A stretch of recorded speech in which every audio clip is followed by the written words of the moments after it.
101. Choose the correct structure of the given noun phrase in terms of M, H, M. और अपने पास है girls in pretty dresses. तो आपका girls तो हो गया head, और in pretty dresses पूरा prepositional phrase है जो कि post modify कर रहा है, तो इसलिए H और M. समझ में आया? कैसे? जो नए बच्चे हैं, गर्ल्स इन अधूरा है, गर्ल्स प्रिटी अधूरा है, गर्ल्स ड्रेसेस अधूरा है, पर गर्ल्स इन प्रिटी ड्रेसेस ये पूरा एक यूनिट है ना? हम करेंगे दोबारा. फिर नेक्स्ट है 102, द सेकेंड टॉलेस्ट बिल्डिंग. अब इसमें एक चीज याद रखो, हमने एडजेक्टिव फ्रेज, एडवर्ब फ्रेज नहीं किया है अभी, हमने केवल नाउन फ्रेजेस किए हैं, इसलिए अपन ने हर मॉडिफायर को अलग अलग देखा है. जब आप एडजेक्टिव फ्रेज और एडवर्ब फ्रेज देखोगे तो आप पाओगे कि 2-3 मॉडिफायर्स मिलकर एक मॉडिफायर फ्रेज बना रहे हैं. तो उस हिसाब से द सेकेंड टॉलेस्ट पूरा एक एडजेक्टिव फ्रेज का निर्माण कर रहा है. अभी हमने किया नहीं है इसलिए उसमें उलझो मत, पर ये पूरा एक मॉडिफायर है और बिल्डिंग आपका एक हेड हो जाता है, नाउन फ्रेज है, तो इसलिए अपना ये हो गया M और H. उसी तरह से 103 में the second train disaster to occur this fortnight. देखो, टू अकर दिस फोर्टनाइट पूरा आपका एक हो गया, एक पूरा आपका पोस्ट मॉडिफायर हो गया. ओके. फिर द सेकेंड ट्रेन पूरा एक प्री मॉडिफायर हो गया. द और सेकेंड उस ट्रेन को मॉडिफाई कर रहे हैं. फिर अब आपका हो गया M, H, M, M, H, M. Okay. Next है आपका current inflation. Current inflation, current आपका प्री मॉडिफायर है, इन्फ्लेशन आपका हेड है. ओके. और ऊपर वाले 103 में टू आकर दिस फोर्टनाइट क्या है? M है, पोस्ट मॉडिफायर है, M है, और यू क्या है वो? Are you sure? Are you very sure? पूछ रही हूँ, वो टू आकर दिस फोर्टनाइट क्या है? पोस्ट मॉडिफायर है, बिल्कुल पोस्ट मॉडिफायर है, but is it a prepositional phrase? It's a to infinitive. ये टू इन्फिनेटिव फ्रेज है, टू के बाद वर्ब आ रहा है, अकर, है ना? कहीं उन्होंने कल एक क्वेश्चन पूछा था, याद है, जिसमें उन्होंने हमसे MH को स्पोका कराते वक्त ये उसमें टू इन्फिनेटिव एंड में आया था. मैं क्वेश्चन नंबर भूल गई हूँ. One of you quickly run through that. अगर यही चीज उसमें आ जाए तो हम उसको prepositional फ्रेज थोड़ी बताएंगे, हम इसको टू इन्फिनेटिव फ्रेज बताएंगे. हाँ, क्विकली रन थ्रू 45 है, जिसमें टू इन्फिनेटिव आ रहा है कहीं पीछे.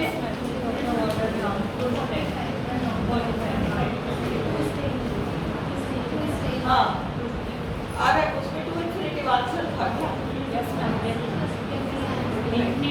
हाँ, 45.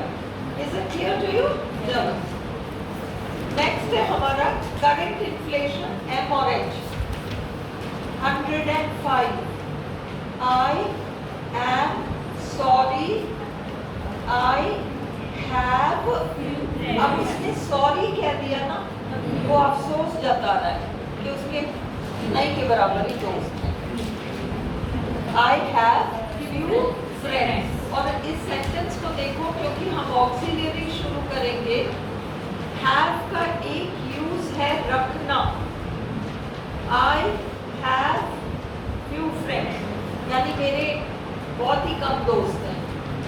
मेरे 2 भाई हैं। I have 2 brothers. I have this book, ये किताब मेरे पास भी है, मैं भी रखती हूँ ये किताब। आई हैव, एक सेंस हैव कहाँ, वी डू हैव ऑक्सिलरीज करेंगे अभी, है ना, आज नहीं तो कल तक तो स्टार्ट हो जाएगा, हो सकता है आज ही स्टार्ट हो जाए। तो इसलिए हैव का एक सेंस है रखना। I have few friends. Which of the following is true? अब noun phrases, adjective phrases and adverb phrases have the same basic structure. Who will come and draw it on the board? किसको पूरा structure याद है? वो जो मैंने structure draw किया था, मैंने VP, PP, जेनिटिव फ्रेज और noun phrase, adjective, adverb phrase, मैंने 4 आपको डायग्राम्स दिए, इक्वेशंस दिए मैथमेटिकल टाइप। अगर कोई एक बार आया है तो वो दोबारा भी आ सकता है, और अगर नाउन फ्रेज आ सकता है तो PP, GP और VP आ सकता है। बिल्कुल GP, PP, VP एंड ये प्रेपोजिशनल। प्रेपोजिशनल तो PP हो गया, GP जेनिटिव फ्रेज हो गया, VP वर्ब फ्रेज हो गया, एंड ये नाउन एडजेक्टिव एडवर्ब ये का हो गया। कौन आगे ड्रॉ कर सकता है? Who knows it? Who knows it? किसको याद है ढंग से? देखो तुम रिवाइज नहीं करोगे ना तो ये बिल्कुल बेकार काम हो जाएगा। किसी को भी याद नहीं है? किसको याद है डायग्राम? कौन क्या हो गया? हाँ हाँ हाँ, आगे ड्रॉ करो, जल्दी से करो, फटाफट करो।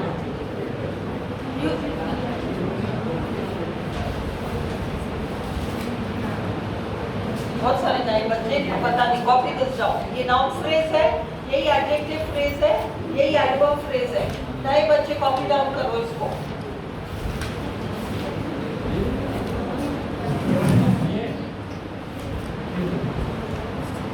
हाँ बताओ।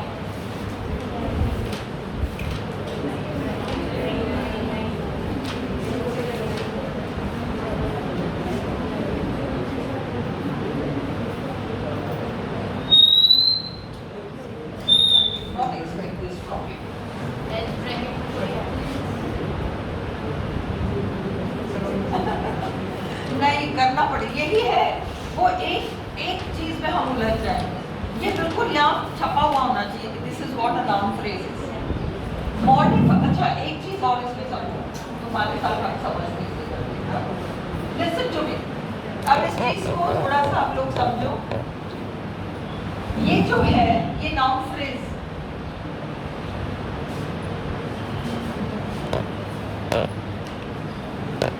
this is a noun phrase, this is an adjective phrase, this is an adverb phrase. ये modifiers हो तो हो, नहीं हो। अगर हम कहते हैं Ram is a good boy, तो ये अपने आप में noun phrase हो गया। ये 2 noun phrases हैं। अब इसमें देखो केवल head है, ब्रैकेट के बाहर आई हुई चीज कंपल्सरी आइटम है, ब्रैकेट के बाहर आई हुई चीज कंपल्सरी आइटम है।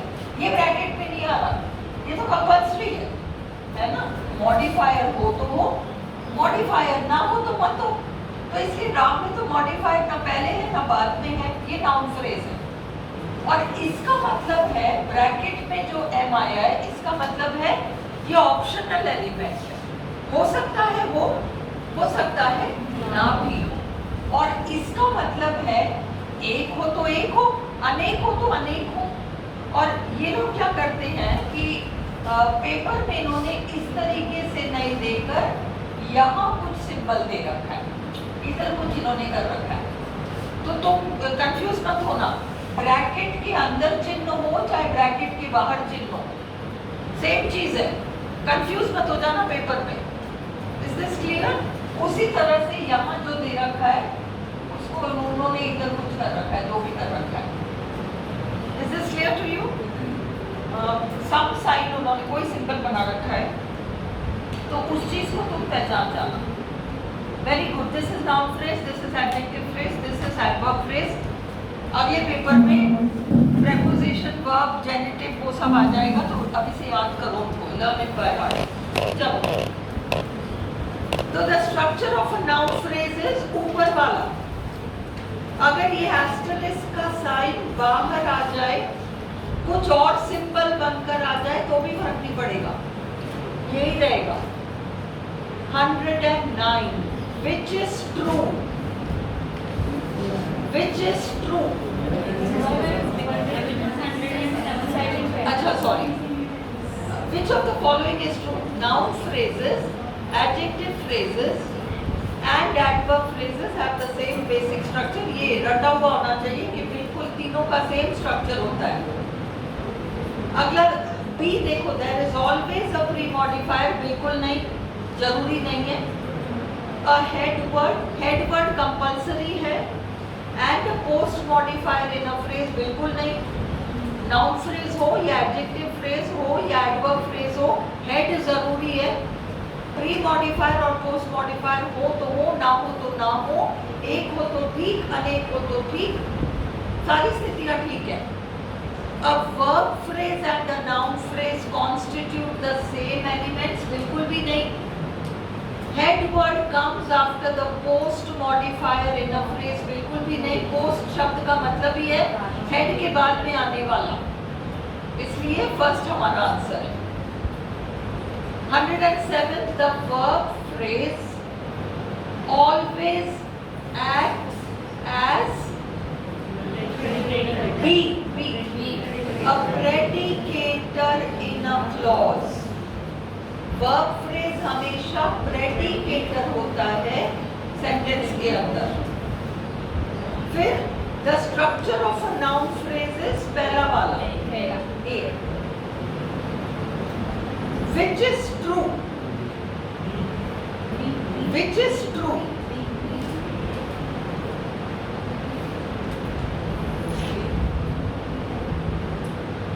which is true, Bhavna A, you're going with A, okay, and others are saying B, which is the answer? B. Then sing, which is the answer? क्यों नहीं किया तुमने, टेस्ट नहीं किया? 109 नंबर नहीं किया। अच्छा, ए को अपन चेक करते हैं, ए को चेक करते हैं। अच्छा, बी में को कह रहा है check both, check A and check B, check both, है ना? तुम जैसे कह रहे हो बी। सौरभ लिसन, कोई बात नहीं, इट्स अ कंफ्यूजिंग क्वेश्चन, ये बहुत कंफ्यूजिंग टेढ़ा क्वेश्चन है, बहुत टेढ़ा क्वेश्चन है, और ये पेपर में से क्वेश्चन है। मैं तुम लोग को बार बार कहती हूँ थ्योरी पूछते हैं, थ्योरी पूछते हैं, ये पेपर का क्वेश्चन है। अब इसमें if you go with A, what are the possibilities, and if you go with B, what are the possibilities? B में वो कह रहा है in a noun phrase the post modifiers may be a verb phrase, an adverbial phrase or a prepositional phrase। तो इसलिए क्या हम ये कह सकते हैं कि किसी noun phrase का post modifier verb phrase हो सकता है? verb phrase तो predicator है, वर्ब फ्रेज तो प्रेडिकेटर है, वो तो अलग ही चमकता है सेंटेंस में, वो पोस्ट मॉडिफायर बनकर नहीं आता। अगर कोई वर्ब वाला एलिमेंट, लिसन, अगर कोई वर्ब वाला एलिमेंट आता भी है वाक्य में, तो वो तो प्रेडिकेटर बनकर आएगा। तो इसका मतलब बी शायद ढीला है। अभी हम इसको 100% यस नहीं कर सकते, इसको छोड़ दो। जैसे क्वेश्चन को देखो, look at the first thing कि वो क्या कह रहा है। वो कह रहा है कि वर्ब फ्रेज पोस्ट मॉडिफायर बनकर आ सकता है। तो ये डाउटफुल है, इसको leave it aside, come to the first option, है ना। ये सी तो ऑब्वियसली गलत है। In a noun phrase the post modifiers are always adverbs, अपन को पता है ऐसा नहीं होता। In a noun phrase the head verb can never be a noun, ये भी गड़बड़ है। सी और डी तो गड़बड़ है, ए और बी में ऑप्शन है। अब ए को तुम चेक करो, तुम्हारे पास क्वेश्चन पेपर पे पीछे 2 शीट्स रफ वर्क के लिए आते हैं, उसका यूज करो। जब इस तरह की थ्योरी वाली क्वेश्चंस आए उनको यूज करो। अब एक एक करके तुम्हें क्या करना है, एक नाउन को हेड बनाना है, एक प्रोनाउन को हेड बनाना है, एक एडजेक्टिव को हेड बनाना है, एक एन्यूमरेटर को हेड बनाना है और एक जेनेटिव फ्रेज को हेड बनाना है। एन्यूमरेटर और generative phrase. So what will it be? Can you use? हाँ? एन्यूमरेटर को कैसे बनाते हैं? भाई, to arrived. Only to arrived. Only तुम्हारा प्री मॉडिफायर हो गया, है ना। और वो जो ये है टू, वो एन्यूमरेटर होकर तुम्हारा हेड बन गया, ये पॉसिबल है। एन्यूमरेटर बिल्कुल हेड बन जाता है, हाँ, समझ में आया। Only 6 are here, only 6 are here. Only तो प्री मॉडिफायर है, हेड तुम्हारा 6 हो गया, समझ में आई। Listen, she has, pay attention, she, whoever she is, I won't say Shalini, so let us make it Rohini. Rohini has 6 friends, 6 friends. अब इसमें 6 enumerator है, पर 6 तुम्हारा प्री मॉडिफायर है, okay. Rohini has 6 friends, Mohini has only 2. अब क्या हुआ, only 2, only 2 में क्या हो गया, ओनली आपका प्री मॉडिफायर हो गया और 2 आपका ऐड हो गया, समझ में आया। इसलिए एन्यूमरेटर बिल्कुल आ सकता है। अब अगले पे चलो। प्रोनाउन तो हमको पता है, अब बन के आता ही है, हेड बन के आ जाता है, प्रोनाउन में तो चक्कर है ही नहीं। Adjective, The rich are always happy. वो rich adjective है जो noun बनकर आ गया। The rich are always happy. The poor are always unhappy. Clear? The wealthy are generous. The adjective noun बनकर head बनकर आ जाता है। अंडरस्टूड। एन्यूमरेटर अपने को पता है। Genitive phrase, Ram son is the chairman, Ram's son is the chairman. Ram son पूरा genitive phrase है, उसके साथ तुम्हारा ऐड हो गया। Have you understood? ये तुम्हारा आंसर है ए। इसीलिए मैं कहती हूँ वो थ्योरी के कुछ जो होंगे ना वही अटका सकते हैं। तुम लोगों को उसमें प्रैक्टिस काफ़ी, you will not make a mistake, but theory बिल्कुल याद किया करो ढंग से, है ना, समझो कैसे चलता है। चलो फिर हम देखते हैं 110। हाँ, तुम थे जब मैंने जेनेटिव फ्रेज कराया था। राम सन, पूरा राम सन जो है वो तुम्हारा सब्जेक्ट है, बट उसमें हेड तो सन है ना।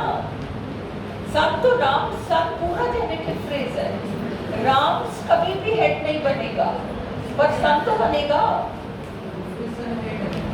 सन हेड है, जेनेटिव फ्रेज पूरा राम सन है। अपॉस्ट्रोफी एस और अपॉस्ट्रोफी एस के बाद आने वाला पूरा जेनेटिव फ्रेज कहलाता है। राम सन में राम अपॉस्ट्रोफी एस और सन, राम सब पूरा जीपी है, उस जीपी में सन है डाला ना, इसलिए जेनेटिव फ्रेज पूरा है राम अपॉस्ट्रोफी एस सन, उस जेनेटिव फ्रेज में सन है, ये ऐसे उलझ जाते हैं। इसको मैं शाम को समझाऊंगी आज ब्लैक बोर्ड पे, तो तुम लोग फिर शाम को उसको थोड़ा और डिटेल में समझ लेना, और एग्जांपल्स के साथ कर लूंगी, उसका अपन रिकॉर्ड कर लेंगे, तुम लोग घर जाके देख लेना। उसमें मैं 7, 8, 10 सेंटेंसेस और ऐसे करा दूंगी जिसमें कि एन्यूमरेटर आ रहा है, प्रोनाउन नहीं कराऊंगी, नाउन नहीं कराऊंगी, क्योंकि तुम्हें पता है मैं एन्यूमरेटर वाला और जेनेटिव फ्रेज वाला 7, 8, 10 सेंटेंसेस का वीडियो आज शाम को बनवा दूंगी, तुम लोग उसको कर लेना। Is it clear? घर पे देख लेना। द क्लॉज एलिमेंट्स आर, ये तो अपन पंगे करते करते, द क्लॉज एलिमेंट्स आर, ये तो तुम सबको पता है, कौन सा है? ए है, प्रेडिकेटर है, सब्जेक्ट है, ऑब्जेक्ट है, कॉम्प्लीमेंट है, एडवर्ब है। देखो कोई भी ऑर्डर हो सकता है, उससे कोई फर्क नहीं पड़ता, है ना। अगला, he gave me a pencil, underlined word क्या है? डायरेक्ट ऑब्जेक्ट है। प्राप्तकर्ता इनडायरेक्ट ऑब्जेक्ट है, प्राप्तकर्ता के द्वारा प्राप्त की गई वस्तु डायरेक्ट ऑब्जेक्ट है, और इसलिए मी इनडायरेक्ट ऑब्जेक्ट हुआ और पेंसिल डायरेक्ट ऑब्जेक्ट हो गया। He appointed her secretary। अब इन 4 सेंटेंसेस में से which of the following does not belong to the sentence pattern of the one given above? भी मैच नहीं कर रहा। देखो, पीपल कॉल महात्मा गांधी बापू, यही है SVOC। We elected him president, SVOC। कैसे? महात्मा गांधी ही बापू, हिम ही president, they call him Pip, him ही Pippin। Is this clear to you? But तीसरे में them medals नहीं है, them अलग है, medals अलग है ना, और them प्राप्त की गई, प्राप्त करने वाले हैं, और मेडल्स प्राप्त की गई वस्तु है। them तो इनडायरेक्ट ऑब्जेक्ट हो गया, और मेडल्स आपका डायरेक्ट ऑब्जेक्ट हो गया। Is this clear? Which of the following is not a synonym of the word lonely? Not a synonym, मतलब समानार्थक शब्द नहीं है। लोनसम, लोनसम का मतलब अकेला, सॉलिटरी, तुम सबने सेकेंड ईयर में सॉलिटरी रीपर पढ़ रखा है, ये सेकेंड ईयर, इसलिए पता है सॉलिटरी। और फिर अनोन, अनोन भी आपको पता है, अकेला। अबैंडन, छोड़ देना, अकेले छोड़ देना, मतलब बिल्कुल छोड़ के चल देना, डेजर्ट करना किसी को, वो है ऑप्शन हमारा। अबैंडन का मतलब एक तरीके से बेसहारा छोड़कर चले जाना। अबैंडन का भी मीनिंग समझो, अबैंडन का भी मीनिंग समझो, कुछ भी उत्तर आ जाए। अबैंडन का मतलब बेसहारा छोड़कर चले जाना। Which of the following is an antonym of the word accuse? Which of the following is an antonym? Antonym विपरीतार्थक शब्द। ब्लेम का मतलब दोष देना, विंडिकेट का मतलब पुष्टि करना, पुष्टि करना। अक्यूज का ऑपोजिट विंडिकेट है, अक्यूज का ऑपोजिट विंडिकेट है। अपन किसी के हक में कुछ कह रहे हैं, वैलिडेट कर रहे हैं, वैलिडेट, विंडिकेट, किसी के पक्ष में कुछ बोल रहे हैं। अक्यूज आरोप लगाना, दोषारोपण करना, अटैक प्रहार करना, और हिंडर एक अवरोध बनना, रुकावट बनना, अवरोध बनना। 114 का भी आंसर है। Which of the following doesn't mean vengeance? अब ये किसका तो सिर्फ अपन एक्चुअली आर्ग्यू नहीं कर पाएंगे। तुम सही कह रहे हो। विंडिकेट जो है, नहीं ये ऐसा नहीं है, ये सही है, ये विंडिकेट होता है। तो ये इन्होंने जो अक्यूज लगाया है इसका एग्जैक्ट मैचिंग ऑपोजिट नहीं दिया है, पर ये बाकी जो 3 ऑप्शंस है ना, ये तो कहीं से भी मैच नहीं कर रहे, तुम्हें विंडिकेट ही मार्क करना पड़ेगा। विंडिकेट का मतलब किसी के फेवर में कुछ पॉजिटिव बोलना, अक्यूज का मतलब दोषारोपण करना, तो इसलिए 100% मैचिंग नहीं है। और इस तरह के क्वेश्चंस पे कई आपत्ति आई होगी, क्योंकि आगे जो क्वेश्चंस है ना जो अपन करेंगे उसमें यू विल सी कि क्वेश्चन का पैटर्न ये है कि कौन सा मोस्ट सिमिलर इन मीनिंग है। इन्होंने ऐसे क्वेश्चन पूछे मोस्ट सिमिलर इन मीनिंग, ये मोस्ट सिमिलर इन मीनिंग है, एग्जैक्ट नहीं है पर मोस्ट सिमिलर इन मीनिंग तो है, बाकी 3 तो कहीं से भी मैच नहीं कर रहे ना, इसलिए। अब ये देखो, which of the following does not mean vengeance. Vengeance का मतलब बदला लेना। Which of the following does not mean vengeance? Defence. Revenge तो बदला लेना ही होता है। लिसन, अब एक बात समझो, यहीं पर एक बात समझ लो। वेंजेंस का मतलब, वेंजेंस एक फीलिंग है जिसको अपन रंजिश कहते हैं ना, रंजिश कहते हैं ना, वो एक फीलिंग है। तुमने मेरे साथ ऐसा किया ना, अब ठहर, मैं इस चीज को जाने नहीं दूंगा। वो एक फीलिंग है जो हमारे अंदर पनप रही है। उस फीलिंग के रहते हुए, उस वेंजेंस वाले फीलिंग के रहते हुए मैं रिवेंज लेकर मानूंगी। सुन लो प्लीज, पे अटेंशन। मेरे अंदर, अरे ये इसको जाने दो। जब हमारे अंदर वेंजेंस की फीलिंग, इसको बढ़ा दो, 2 मिनट बढ़ा, ऊपर कर, बढ़ा दो ना ऊपर, सभी को समझ में आ जाएगा। थोड़ा हाइट बढ़ा दो ना, थोड़ा सा बढ़ा दो, दिख जाएगा, समझ में आ जाएगी क्या चक्कर है। हाँ, ये एक्चुअली ये वर्ड्स क्योंकि हमारे सिनोनिम एंटोनिम में आ जाते हैं ना, तो हमें इसका एग्जैक्ट मीनिंग पता होना चाहिए। इसी में से रिलेटेड कुछ, ये जो 4 ऑप्शंस है ना पेपर में, ये सारे 4 ऑप्शंस आपको पता होना चाहिए। आरपीएससी आपके लिए नए कहीं से खोज के नहीं लाने वाली। जो पास्ट क्वेश्चंस हैं उन्होंने उसमें से एक पूछ लिया, 4 ऑप्शन है, बाकी 3 में से किसी का मीनिंग पूछ लेंगे। अगर हमें वो ऑप्शंस क्लियर है तो हम कहीं नहीं फंस रहे, हमें 1000 शब्द करने की जरूरत नहीं है। जो 4 ऑप्शंस हैं उसमें से एक आपकी आंसर है, बाकी 3 वर्ड्स है ना, अब अगली बार उसमें से किसी को पूछ लेंगे वो, तो इसलिए अपने को उतनी सी वोकैबुलरी भी एक्चुअली काफी है। अब वेंजेंस को समझो और फर्क को समझो। वेंजेंस एक फीलिंग है हमारे अंदर।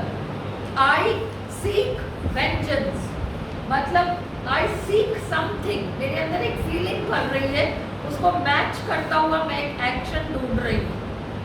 Action, vengeance, it's a feeling related to an action, ये तो वेंजेंस है। तुमने मेरे साथ कुछ कर दिया, तुमने मेरी चुगली करी और मुझे पड़ी डांट। तुमने मेरी चुगली करी ना तो मुझे डांट पड़ी। अब I seek vengeance, I want to do something to you, I want revenge, I want revenge, मुझे बदला चाहिए। अंडरस्टूड? रिवेंज और वेंजेंस बहुत वेंजेंस बेसिकली फीलिंग है, रिवेंज वो एक्शन है जो हम करते हैं बदला लेने के लिए। मैं लिखा दूंगी, पहले समझो।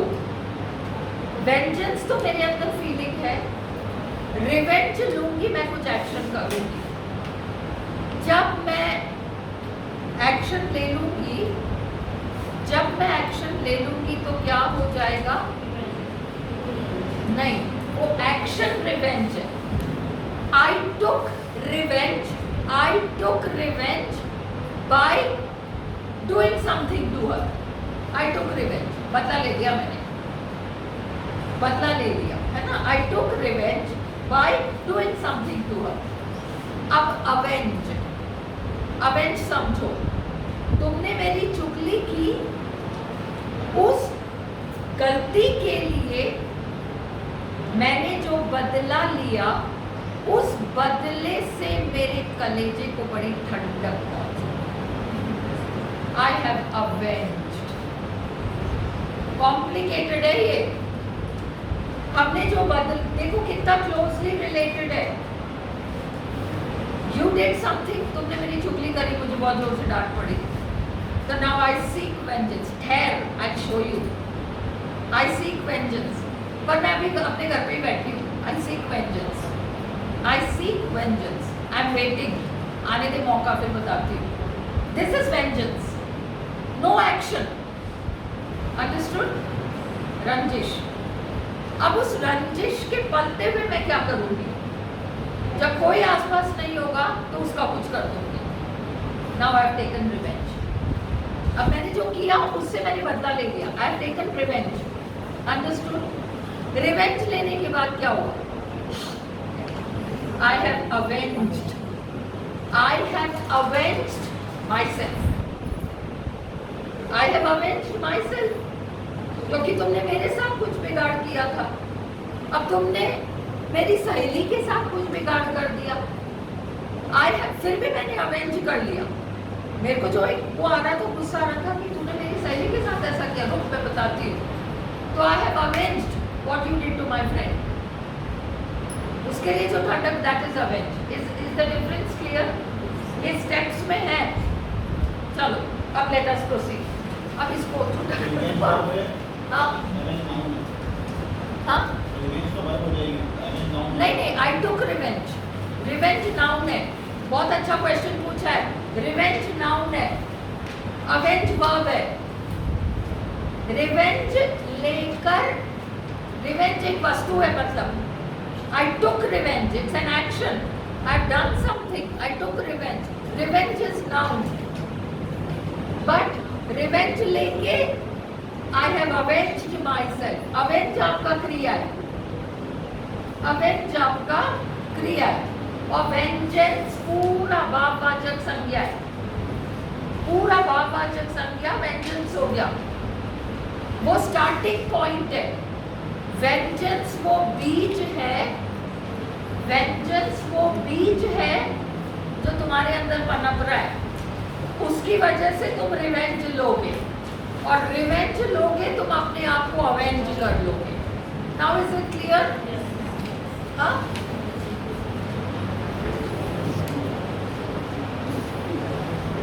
ऐसे ही एक बहुत टेढ़ा हाथों हाथ करा दूं क्या? एक और करा दूं, फिर मैं भूल जाऊंगी, ये बाद में याद नहीं आएगा. पेपर में कुछ भी कॉमन चीजें जो तुम्हें पता होनी चाहिए. Imply and infer, IMPLY, imply, INFER, infer, IMPLY, imply, और दूसरा है इन्फर. ये तो वर्ब्स हैं, इम्प्लाई और इन्फर वर्ब्स हैं, और इनसे रिलेटेड नाउन्स हैं implication, inference. Implication, IMPLI CATION, implication, और इन्फरेंस, INFERENCT. अब तुम पे अटेंशन, क्या है ये इम्प्लाई और इन्फर, क्या है इसको समझो. अब मैं तुम्हारे सामने कुछ कहती हूँ, मैंने तुम्हारे सामने कोई बात रखी, अब मैंने तो रखी, हो सकता है मैंने कुछ सोच के रखा, हो सकता है मैंने तो यूं ही कह दिया, है ना। अब आप क्या करते हो, मेरी बात को सुनते हो और आप मुझसे कहते हो अच्छा आपका ये मतलब है, आप ये कहना चाह रहे हो, you are implying this, मैंने कुछ कहा, है ना, मैंने ये कहा कि देखो कल भी तुम लोग टेस्ट कर लेना और फिर परसों डिस्कस कर लेंगे। अब मैंने सिंपल एक स्टेटमेंट किया है कि भाई कल टेस्ट होगा और आप लोग टेस्ट कर लेना, घर पे जाओ, या मैंने घर पे जाओ नहीं कहा, पर मैंने कहा कल टेस्ट है कर लेना। I have only made a statement. अब you are not implying, you are inferring. तुम मेरी बात से मतलब ये निकाल रहे हो, अच्छा अगर मैम छुट्टी में रहेगी, यू आर इन्फरिंग, तुम वो मतलब निकाल रहे हो, अंडरस्टूड। और तुम मुझसे कहते हो अच्छा आप ये कहना चाह रहे हो कि कल आप छुट्टी पे रहोगे, you are implying that you will be on leave today. Now whatever meaning आप निकाल रहे हो वो inference है, पर जब आप मुझे कहोगे तो आप ये नहीं कहोगे कि you are inferring। Inferring तो हमसे related है, हमने जो मतलब निकाला, हम सामने वाले से कहेंगे कहते वक्त आपका ये मतलब था, कहते वक्त you implied that you will be on leave। Complicated है पर समझ में आया थोड़ा बहुत। आप ये कहना चाह रहे हो यू आर इम्प्लाइंग, और आपने जो मतलब निकाला वो यू आर इन्फरिंग। हम जब किसी से बात करते हैं तो ऐसी स्थितियां होती है ना, अपन कहते हैं तुम ये कहना चाह रहे हो तो यू आर इम्प्लाइंग, और सामने वाला कहता है कि नहीं मेरा ही मतलब नहीं था, ये तो तुम कोई मतलब निकाल रहे हो, यू आर इन्फरिंग। जो मतलब निकालता है वो तो इन्फर कर रहा है, और जो दोष लगाता है वो कहता है कि आप ये इम्प्लाई कर रहे हो। और ज़रूरी नहीं है नेगेटिव सेंस में हो, अच्छे मीटिंग्स में, अच्छे डिस्कशंस में हम कोई बात कहते हैं पॉजिटिव, उसका कोई अच्छा पॉजिटिव भी इम्प्लीकेशन कोई हो सकता है, पॉजिटिव भी इन्फ्लुएंस कोई हो सकता है, जरूरी नहीं है नेगेटिव सेंस हो। जो मत इतने सारे सल क्यों आ रहे हैं निकी, तुम्हें हर बात में कंफ्यूजन हो तो ध्यान दो ना, मैं क्या कर रही हूँ। जो मतलब तुम खुद निकाल रहे हो वो इन्फ्लुएंस है, और तुमने इन्फ्लुएंस निकाल के सामने वाले को कहा कि आपका ये मतलब है, वो इम्प्लाई है, तुम इम्प्लाई ये कर रहे हो। खड़ी होके समझा, नहीं समझा, सब अटक जाएंगे, फिर थोड़ा सा समझा ना, नहीं तेरे को कॉन्फिडेंस कैसे आएगा, थोड़ी चलता है। बोला करो क्लास में, 100 बार बोल चुकी, इस चीज का डर हटा दो, सब क्लियर करो कि डर हटाओ, मुझे समझा, मैं वहां हूँ, मेरे कान से समझा, तो फिर समझा निकी, नहीं तो नहीं निकलेगा ये। सुनो, इन्फर इज द मीनिंग, इधर देखो, मैंने बात कही, एक बात कही, बात के इस तरफ मैं हूँ, बात के उस तरफ तू है, मैंने तो सिर्फ एक बात कही, तुमने उसका एक मतलब निकाला, तो तुमने इन्फर किया, तुमने इन्फर करके तुमको जो मतलब निकालना था तुमने निकाल दिया। अब तो मेरे से उसका वो करोगी कि भाई आप यही कहना चाह रहे हो क्या, तो अब आप मेरे को क्या कहोगे, यू आर इन्फरिंग, ये नहीं कहोगी, तुम कहोगी यू आर इम्प्लाइंग। समझ में आया? अब इम्प्लाई और इन्फर समझ, इन्फर अपन से रिलेटेड है, और अपन ने जो मतलब निकाला उस मतलब की टोपी हम दूसरे के सिर पे रखते वक्त कहते हैं कि तुम इम्प्लाई कर रहे हो। टोपी तो दूसरे के सिर पे रख रहे हैं, अच्छी टोपी, सुंदर टोपी या खराब टोपी, बात पॉजिटिव हो चाहे नेगेटिव हो, वो टोपी जब हम दूसरे पे रखते हैं, अच्छा तुम्हारा ये मतलब है, वो टोपी रखने का काम है इम्प्लाई, और मैंने जो मतलब निकाला वो इन्फर। Is this clear? ये वेरी वेरी इंपॉर्टेंट डिस्टिंक्शन है। यस राहुल, दोनों सेंस में हमारी सोच है, सोच तो हमारी है राहुल, केवल वर्ब का जो यूज है, इन्फर में हम पीपल इन्फर्ड, लोगों ने ये मतलब निकाला, पीपल इन्फर्ड, भाई राम सेड फलाना फलाना फलाना, people inferred that he was implying this. Yeah? चलो आगे बढ़े। ये क्या फिर बाद में भूल जाते हैं, ये छोटी छोटी चीजें फिर उठ के आ जाए तो दिक्कत हो जाएगी।